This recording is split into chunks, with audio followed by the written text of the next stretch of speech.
Just 1 minute's dead joke quiz. I got 10 tough ones here. Dare to take the challenge? Why did the retiree refuse to work part-time? He didn't want to be retired. Why did the retiree buy an old car? He wanted to retire it. What do you call a retired dentist? A plaque collector. Why did the retiree buy a yacht? Because he wanted a little scenery. Why did the retiree start brewing coffee? He finally had time to espresso himself. Why did the retiree start a fish tank? To find some financial security.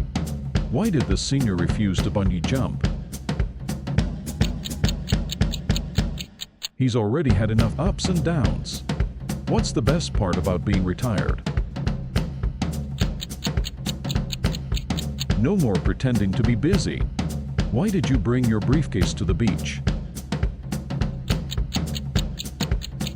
Old habits die hard, but now it's full of sunscreen instead of paperwork.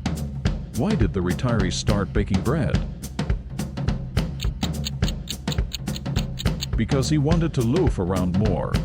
Don't leave the subscribe button like my dad's hair untouched.